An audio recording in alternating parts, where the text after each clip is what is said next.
మొన్న ఈ మధ్య మా అత్తగారింటికి వెళ్ళినప్పటి సంగతి ఇది. వ్యవసాయ కుటుంబం అవడంతో ఎప్పుడూ ఇంట్లో కోళ్ళు, ఆవులు పెంచుతూ ఉంటారు.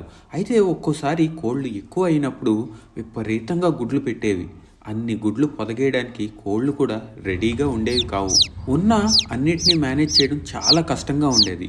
సో చూసి చూసి ఫైనల్గా ఒక ఇంక్యుబేటర్ కొన్నారు. ఒకేసారి 300 గుడ్లు అందులో పడతాయి. సరైన temperature and humidity levels maintain అవ్వడానికి కంటిన్యూస్ పవర్ సప్లై కూడా ఉండేలా చూసుకోవాలి. అయితే దీనికి కూడా బోలెడంత పని.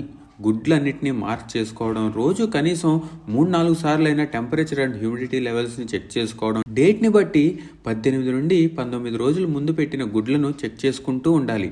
పొదగడానికి రెడీగా ఉన్నాయో లేదో చూడటానికి. పొదగడానికి రెడీగా కనుక ఉన్నట్లయితే ఇలా లోపల నుండి కోడిపిల్ల పగలగొట్టడం మొదలు పెడుతుంది. అప్పుడు వాటిని తీసి కింద ట్రేలో పెట్టాలి.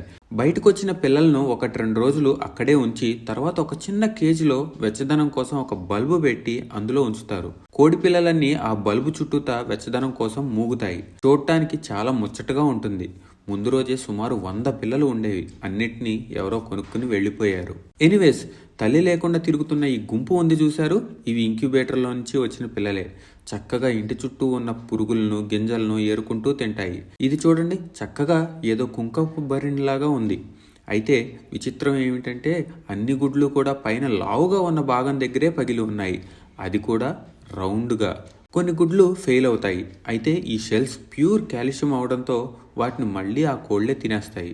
ఈ కోడిపిల్ల చూడండి, అప్పుడే బయటికి వచ్చింది. లేచి నిలబడటానికి అది చేస్తున్న ప్రయత్నం ఎంత బాగుందో. కాకపోతే ఎక్కువసేపు ఇంక్యుబేటర్ డోర్ తీసి ఉంచడం మంచిది కాదు అని మూసేశాము. ఎనీవేస్, పైకి చూడటానికి సింపుల్గానే అనిపిస్తుంది కానీ ఏది సులువు కాదు. ఏది సక్సెస్ అవ్వాలన్నా బాధ్యత, కష్టం, పిసరంత లక్కు ఉండాలి.